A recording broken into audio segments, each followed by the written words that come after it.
From the heart of the Space City to the heart of Gen Z, welcome to Next Gen Conversation. Not Dad's Talk Radio.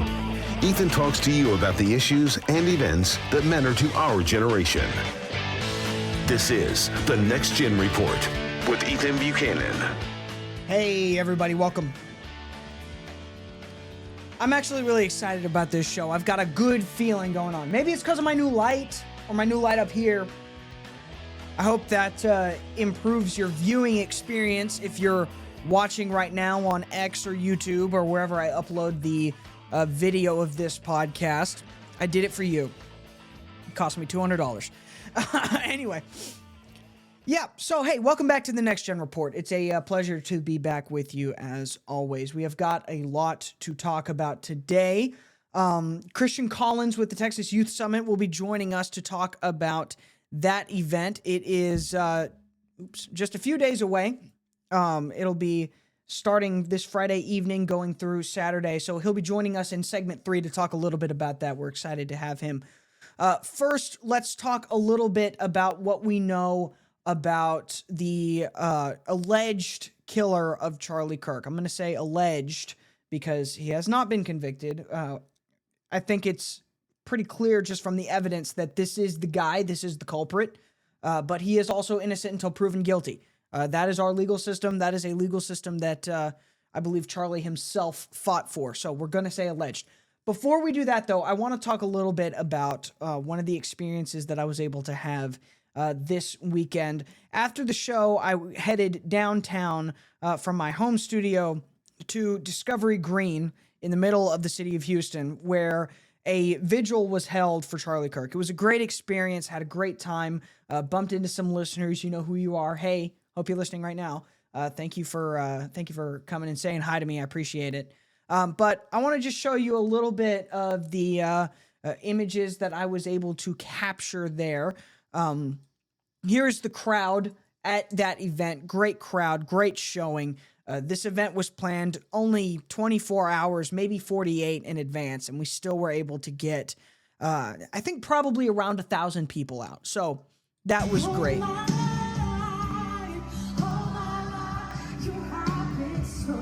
Some of the singing and worship that occurred.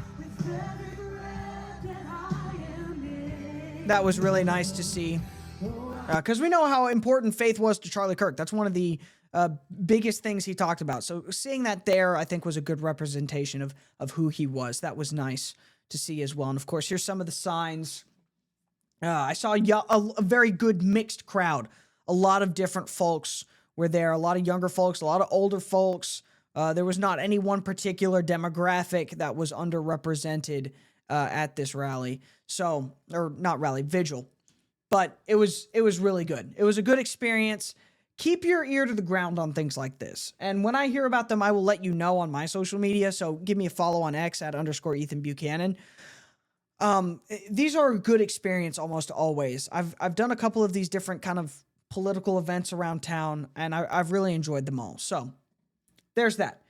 Okay, now what do we know about the alleged killer of Charlie Kirk? 22-year-old Tyler Robinson is the man that has been charged with this heinous crime. And one thing that I've seen that's kind of baffled me, this has been all over X lately. Maybe I'll pull some examples for the second segment. But there has been this attempt by the left to make Charlie Kirk's killer out to be some sort of right-wing extremist. And he killed Charlie Kirk because Charlie Kirk wasn't far enough to the right. I'm not kidding. That's been the line. There's a lot of people trying to say that he's a disciple of Nick Fuentes, one of the Groypers. I don't know where that term comes from. I'm not familiar with it, but that's what Nick Fuentes calls his gang of followers. But not only is there no evidence that this alleged killer was to the right of Charlie Kirk, there's substantial evidence to the contrary. And yet somehow, just by sheer force of saying it again and again and again, the left has managed to convince a significant population of folks that actually Tyler Robinson is a far-right extremist. And he killed Charlie Kirk for being too moderate. That's a good warning of how on guard you need to be in today's culture, in today's society. You have to really do your own research, because if you just watch the mainstream media, if you're just getting your news from social media, you might truly, through almost no fault of your own, believe that Tyler Robinson, who killed Charlie Kirk allegedly, did so because Charlie Kirk was a moderate Republican. Charlie Kirk was a moderate Republican. That's not why he was killed by this guy. He was killed by this guy because Charlie Kirk is a moderate Republican, and this guy is what appears to be a very radical leftist. So let's dig into it. First of all, we officially have the charges. But first of all, I'm getting carried away here. The headline, I think, says it all. Tyler Robinson grew more pro-gay and trans rights oriented, mom told cops, as Charlie Kirk's suspect could face firing squad. So everybody except all the people that knew this guy are saying, no, he was a leftist. His own mother is saying, no, he was a leftist. And yet still the left will go out and say, with literally no evidence, no, he was a right-wing extremist. That's why he killed Charlie Kirk. Grew more pro-gay and trans rights oriented. I've been on the right for a while. I know a lot of right-wingers. Not a single one of them, even if they are more pro-gay, none of them are trans rights oriented. It's an obvious lie, but they're pushing it anyway. I don't understand how it's working. His mother told cops, and new details revealed Tuesday as the accused Charlie Kirk assassin was hit with charges that could land him in front of a firing squad. Utah County Attorney Jeff Gray called Kirk's killing an American tragedy as he provided more stunning details about the role Robinson's parents played in his surrender while speaking at a press conference. The developments came as the 7 state charges were announced against Robinson, a 22-year-old with a trans boyfriend, including the top rap of aggravated murder, which qualifies for the death penalty in Utah. So, again, this guy's now facing the death penalty that could be by firing squad, and all of his family says he's a leftist who's pro-gay and trans rights oriented. That does not sound like a Republican to me. We're going to be digging into this a whole bunch more in just a second. We got to take a quick break. Stay tuned. We'll be right back with more about the accused killer of Charlie Kirk.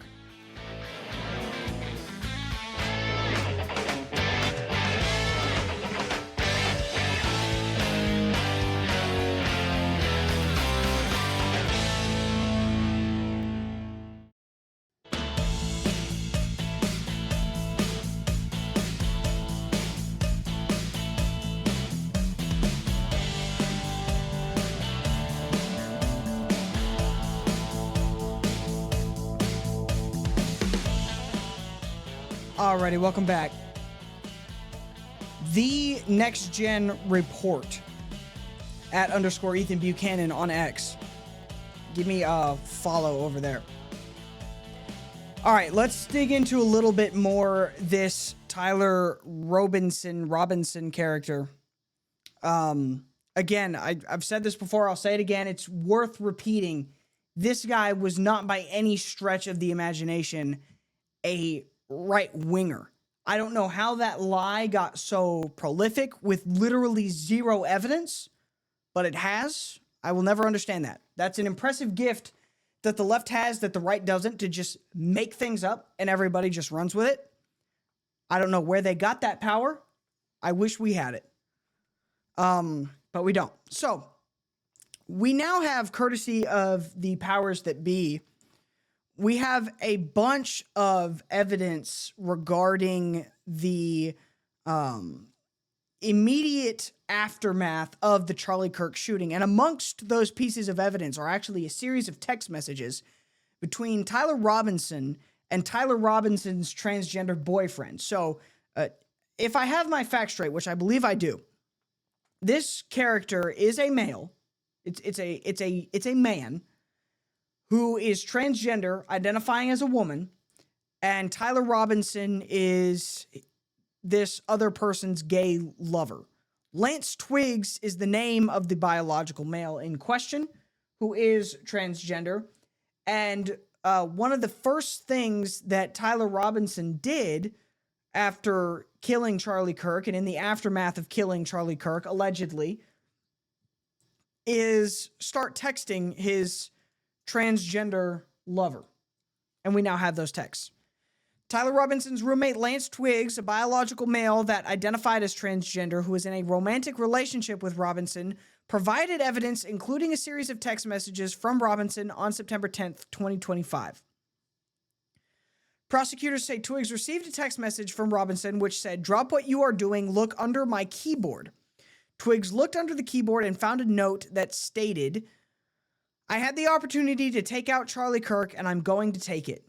Police found a photograph of this note. Prosecutors say the following text exchange then took place. After reading the note, Twiggs responded, "What? You're joking, right?" Robinson said, "I am still okay, my love, but I am stuck in Orem for a little while longer yet. Shouldn't be long until I can come home, but I gotta grab my rifle still. To be honest, I had hoped to keep this secret till I die of old age. I am sorry to involve you." Roommate: "You weren't the one who did it, right?" Robinson: I am sorry." Roommate: "I thought they caught the person." Robinson: "No. They grabbed some old crazy dude, then interrogated someone in similar clothing. I had planned to grab my rifle from my drop point shortly after, but most of that side of town got locked down. It's quiet, almost enough to get out, but there's one vehicle lingering." Roommate: "Why?" Robinson: "Why did I do it?" Roommate: "Yeah. I had enough of his hatred.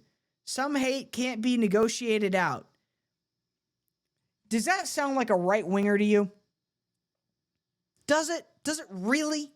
In your heart of hearts, do you actually know any right-wingers? Does that sound like a right-winger to you? Let me save you the trouble here. It doesn't. It's not. That's not something a right-winger says. "If I'm able to grab my rifle unseen, I will have left no evidence. Going to attempt to retrieve it again. Hopefully they have moved on. I haven't seen anything about them finding it."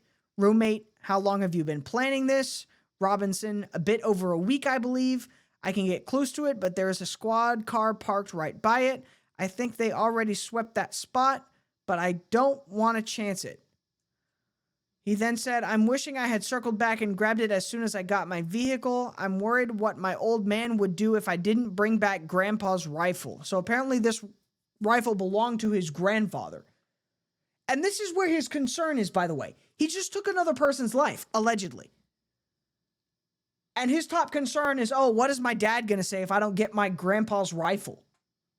That's sick. That is sick. You should be concerned about the life you took. The children that are now going to grow up without a father because of you. The wife who's now a widow because of you. But no, he's concerned about his rifle. And the $2,000 scope. And the memes that he engraved on the bullets. He said, "If I see notices bulge, ooh, that's one of the phrases that was reportedly engraved on the bullets in that rifle. On Fox News, I might have a stroke." He then instructed Twiggs to delete this text exchange. And then, "My dad wants photos of the rifle." He says, "Grandpa wants to know who has what." The feds released a photo of the rifle, and it is very unique. "He's calling me right now, not answering. Since Trump got into office, my dad has been pretty diehard MAGA. I'm going to turn myself in willingly. One of my neighbors is a deputy." And then we know the rest of the story. That evening, Robinson turned himself in. Or not that evening, the next evening. After being encouraged to do so by the father and a pastor who was also law enforcement. So that's where we're at right now. This was not a right-winger. Anyone telling you it was a right-winger is one of two things: a complete buffoon or intentionally lying to you. And I'd venture to guess it's probably the latter, because nobody is that stupid. This is pretty public. This is Fox News. I didn't have to go digging to find this information. The left knows that this is a leftist. They do. Anyway, I do want to share, I hate to say that good has come out of this, but there has been undeniably, I think, a culture shift And I think in the long term, it will be for the better. For starters, TPUSA is exploding. They have announced that they've got now 54,000 requests for new high school and college chapters. So the way it works is different schools, different campuses have their own chapter of Turning Point USA. And they now have 54,000 new requests for Turning Point USA chapters. That is good. Another good thing that came out of this, and again, none of this is, I think, worth the life of Charlie Kirk. But it's important to notice that God is using what this person intended for evil for good. One of the very good things that is worth pointing out is J.D. Vance hosted the Charlie Kirk show, and he took time out of that show to proclaim the gospel, which is just awesome. Take a listen to this from Vice President J.D. Vance here.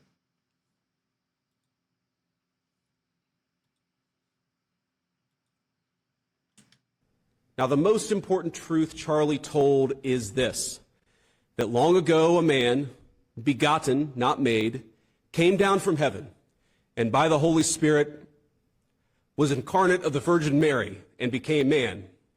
For our sake, he was crucified under Pontius Pilate and suffered death and was buried and rose again on the third day. Charlie believed, as I do, that all the truth he told flowed from that fundamental principle. I really do believe that we can come together in this country. I believe we must. But unity, real unity, can be found only after climbing the mountain of truth. Now, the most important truth Charlie... All right. That is great to see. And J.D. Vance is saying what I think a lot of us are thinking. We do want unity. Don't ever mistake that. The right does want unity. We do.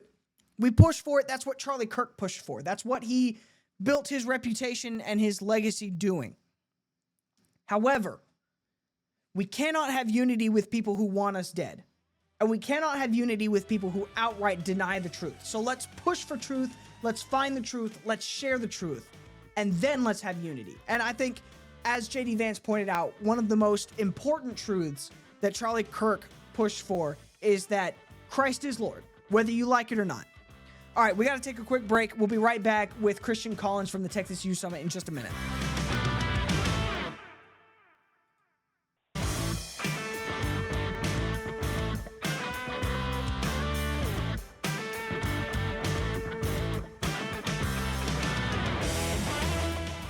Alrighty, welcome back.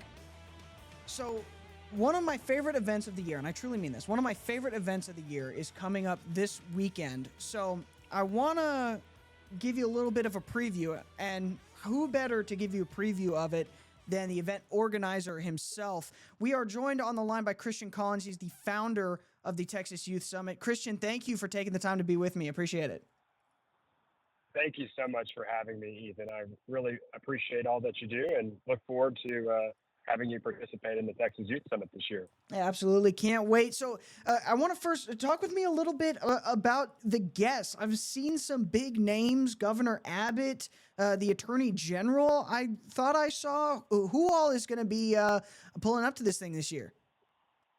Well, first, I'd be amiss if I didn't mention, that we are praying for Erica Kirk, and not just right now, but we're going to keep praying for her in the months ahead, because a lot of the media attention and all the energy is surrounding Charlie Kirk right now, but eventually that will go away, and she's going to be alone and grieving for years, I'm sure. And we've got to keep her lifted up in prayer, and she has 2 small children.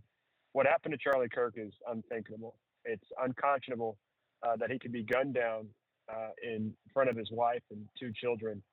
He was assassinated. He was martyred because of what he believed, and not just because he spoke his ideas, but because so many people, millions of people around the world cared about and consumed his ideas. And we're just grieving the loss of such an amazing man who had such an impact with his social media presence.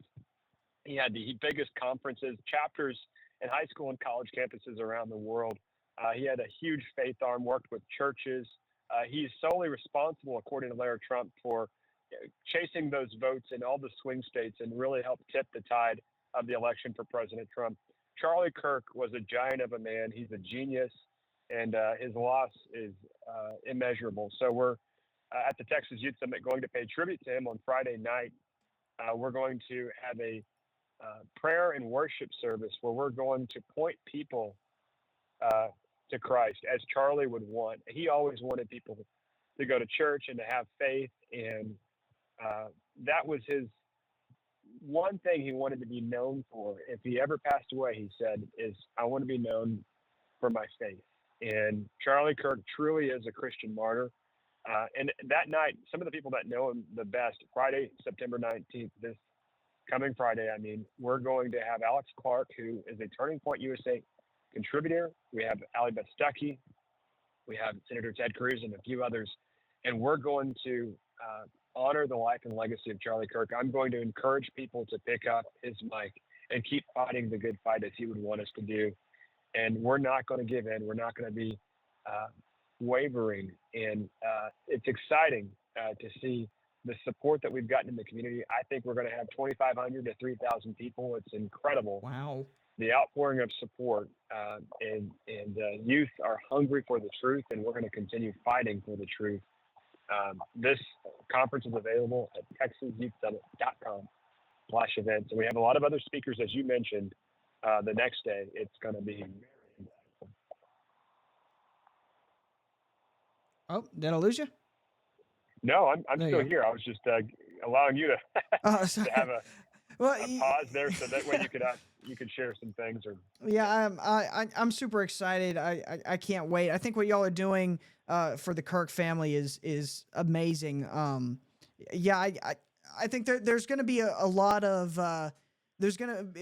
talk from now and probably for the foreseeable future about who he was in the political arena, even in the faith arena. But something I know both you and Charlie Kirk had in common is you were very intent on sharing the joys of building a family and the kind of scriptural call to build a family. I know that was a big part of his message. And that kind of brings us to, like you mentioned, Erica Kirk. This guy wasn't a political leader, or wasn't just a political leader or a faith leader. He was also the leader of a household. He had a wife and he had children. I think it's important to make sure that they're also getting some love and attention in all this. Absolutely. I think he's just people want to dehumanize him. They lie about him, say he was sexist or racist, and all these horrible things that are untrue. This guy was a Boy Scout. He was a great, great human being, and his wife. I know she will honor the legacy of Charlie Kirk, but we got to continue to keep her lifted up in prayer. And it's important in this time not to dehumanize someone and just recognize, okay, this is incredibly wrong that he was gunned down in cold blood. That's all that needs to be said, nothing more. If you disagree with his views, that's fine, but you cannot celebrate his death. You definitely cannot lie about him. We want no unity with people like that. We can take no, we cannot join arm in arm and come together as a country with people like that. We just can't. Yeah, and that's kind of something that I was talking about a little bit the other day with an old buddy of mine, a former coworker, and he had kind of mentioned, well, for a long time, conservatives have been the ones speaking out against cancel culture, and now to someone who's maybe not following politics closely, who's maybe not familiar, it can kind of look like, oh, now conservatives have turned around and embraced cancel culture. I think it's important to specify the difference here. We're not calling for someone to, lose their job or something just because they said something we don't like or because we disagree with one of their political opinions. We've gotten to the point where we have a large portion of people on the left who are openly cheering for someone to be killed for having beliefs that something along the lines of 75 million Americans agree with. It's kind of comparing apples and oranges to say that that's just the same as regular cancel culture, right? Well, look, you can say whatever you want in America, but you're not free from the consequences. And it's not cancel culture when you're celebrating the death of someone for you to get fired for your job. That's just the way life works. And, we shouldn't celebrate the death of anybody on the left as conservatives, and they definitely shouldn't celebrate the death of anybody on the right. That's just inhumane and unacceptable. And so you exhibit that type of atrocious behavior, you deserve to be fired, no doubt.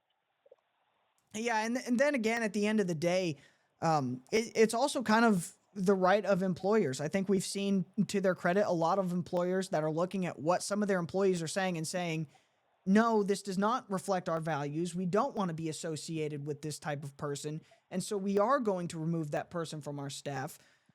That's almost becomes a free market issue. Employers have the right to say, hey, no, I'm not part of that. I don't associate with that. So you need to pick up your bags and get out of the office.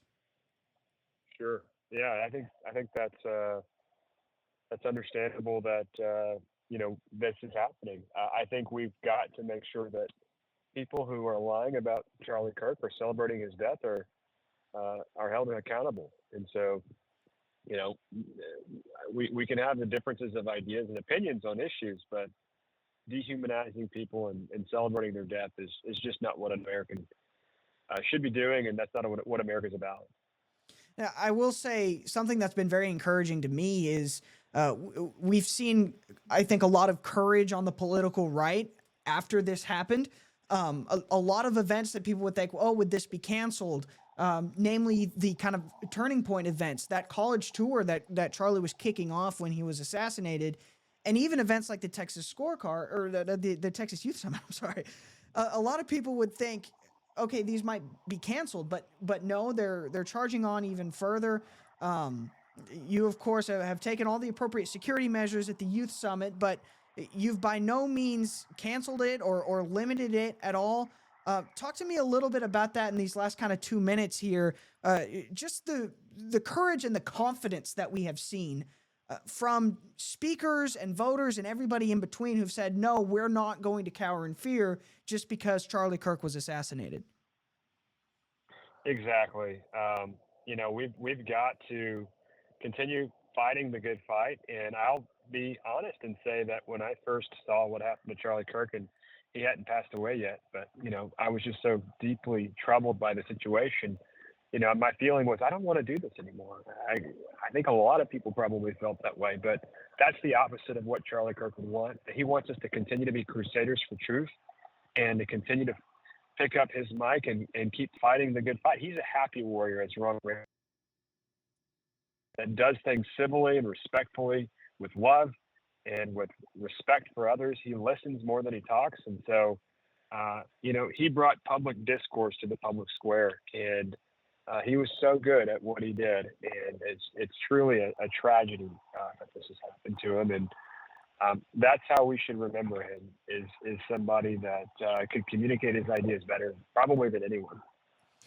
Well, Christian, I got to say again, I'm looking forward to the Youth Summit this year. Thank you for putting it on. Thank you for keeping Charlie's memory alive, for being a good representation of both his values and I think also the values of the founders and Christian values. And once again, I guess I'll see you this weekend. Awesome, man. Thank you so much, brother. Take care. Bye. God bless.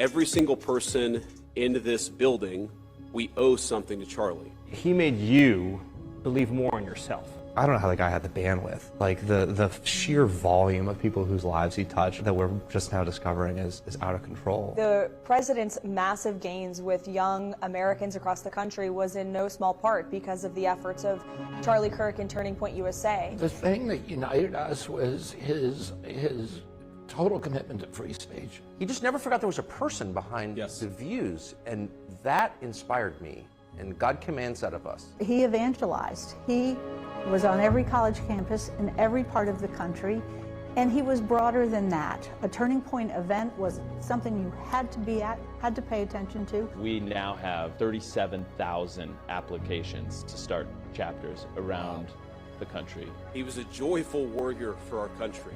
He loved America. He devoted himself tirelessly to making our country a better place. After he was killed, he has become a titan whose inspiration will move through eternity, inspiring millions of people for decades to come. St. Paul tells us in the book of Ephesians to put on the full armor of God.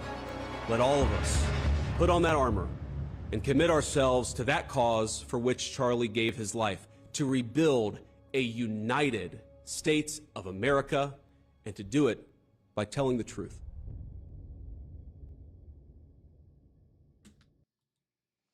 Hey y'all, welcome back. I felt like that was fitting after the kind words about Charlie that we heard from Christian Collins. That's a compilation of quotes and clips from J.D. Vance hosting the Charlie Kirk show on Monday. If you haven't had the opportunity to go watch that, go back and watch it. I caught most of it. It was very good. It was. And again, I think it's incredibly important that once again, platforms like the White House, like the vice president, are being used to promote faith. That is important. The left will try to tell you that that's not allowed. They'll try to tell you that somehow the First Amendment bars that. It doesn't. That's a lie. The First Amendment encourages religion in government. It does not push it away. I think that's incredibly important for everyone. Conservatives, Christians, conservative Christians. You have to understand that. So seeing that from the vice president, that was really, really nice to see. There's a lot more that can be said about Charlie Kirk, and I'm sure in future episodes of the program, I'm sure on Sunday, we'll talk more about this. This case will continue to develop. We'll continue to learn more. And of course, I'm sure I'll see things from Charlie over the years that I'll want to share with you. So stay tuned for that. Tune back in on Sunday. I'm positive there'll be more. I haven't planned out Sunday's live show on AM 950 KPRC yet, but I'm sure there'll be a lot more. And of course, after the Texas Youth Summit with Christian Collins, I'm sure there'll be a lot to share there. So it'll be a great show. Tune in, stay tuned for it. For now, let's talk about Mazie Hirono. She is one of the many resident congressional idiots. And I mean that she is truly a buffoon.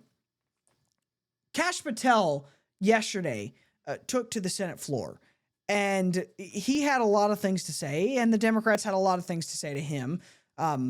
Go watch some of that. There's a lot of interesting content there.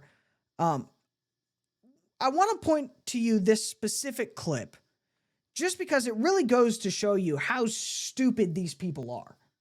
And they really are stupid. I'm not saying that to be mean. I don't want to be mean to Mazie Hirono. I'm saying this just because I really don't have another word for it. She's just stupid in this clip. And Kash Patel responds to it very well. So this is Mazie Hirono. She's a senator from Hawaii, by the way, complaining about the fact that you now, to be an FBI agent, have to demonstrate, I'm not kidding, the ability to do one pull-up. Mazie Hirono doesn't like that. I'm being completely serious. It sounds like I'm joking. You would think, oh, yeah, of course you have to do a pull-up to be an FBI agent. Of course you need to have that bare minimum physical capacity. Mazie Hirono thinks that's wild and unbelievable. So here she is talking about that. Take a listen to this. Move on to my,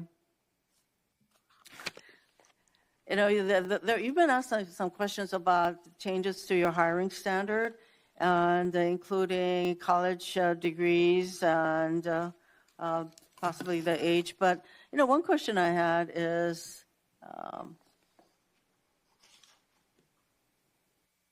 that you are now requiring applicants to be able to do a certain kind of pull-ups which a lot of women cannot because of physiological differences.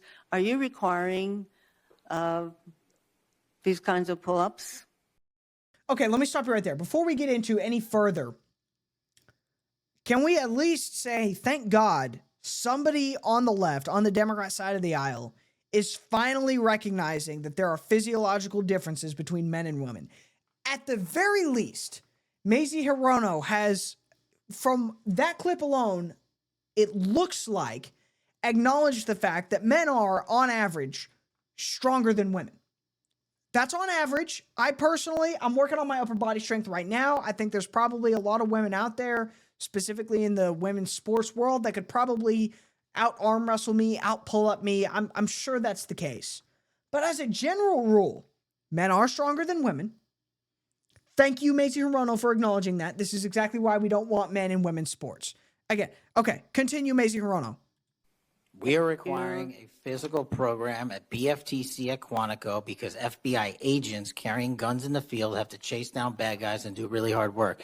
The physical fitness standards of those agents are you requiring these kinds of pull-ups? We are requiring everybody to pass the 1811 standards at BFTC. If you want to chase down a bad guy and put him in handcuffs, you better be able to do a pull-up. The reason I ask is that there are concerns about whether or not being able to do these kinds of harsh pull-ups is really required of FBI agents. Doing one pull-up is not harsh, and there are always medical exemptions to that. Okay, that seems pretty reasonable. He's right. Even I can do one pull-up. And again, like I said, I'm still working on my upper body strength. I've been hitting the gym. It's not where it needs to be. I know that. I'm working on it, all right? But even I can do one pull-up. That's really not that hard of a bar to clear. And if we're setting an equal standard across the entirety of the FBI, I thought that's what the left wanted. I thought what they wanted was everybody's treated the same, regardless of sex, regardless of, religion or beliefs or whatever protected class, whatever Title IX garbage you want to throw out there. Everybody gets treated the same. Equal opportunity for everybody. You have to meet the same standards, complete equality. Is that not what you wanted? So Mazie Hirono, because she's too stupid to even notice she did it, she accidentally obliterated the left's arguments on a number of different topics. I already mentioned transgender men in women's sports. She's obliterated that. Good job, Mazie Hirono. I'm proud of you. You did what Republicans forever have been trying to do. But also, she points out what I think a lot of people have been saying for a long time about the feminist movement. They don't actually want equality. They want a separate set of standards for men that allow them to do all the things men do without managing to jump over the same bar or pull their chin up over the same bar, to use this specific example. I'm sorry, I'm working through a little bit of a speech impediment. I don't know where it came from. But anyway, again, this just goes to show you, Mazie Hirono is an idiot. She is. Sheila Jackson Lee for a long time was the dumbest person in Congress. Now it's Mazie Hirono. She's in Senate, so it's a little different, but I think it applies. I think we can give her that title. Anyway, thank you very much for listening to this episode of the Next Gen Report. Thank you, Christian Collins, for joining me. I'll look forward to seeing you at the Youth Summit this weekend. And you, the viewers and listeners, you should come there too. If you're in the Houston area, it costs almost nothing to get in the door, so show up. I'll be there. It'll be great to see you. Thank you very much for listening to the Next Gen Report. We'll be back on Sunday.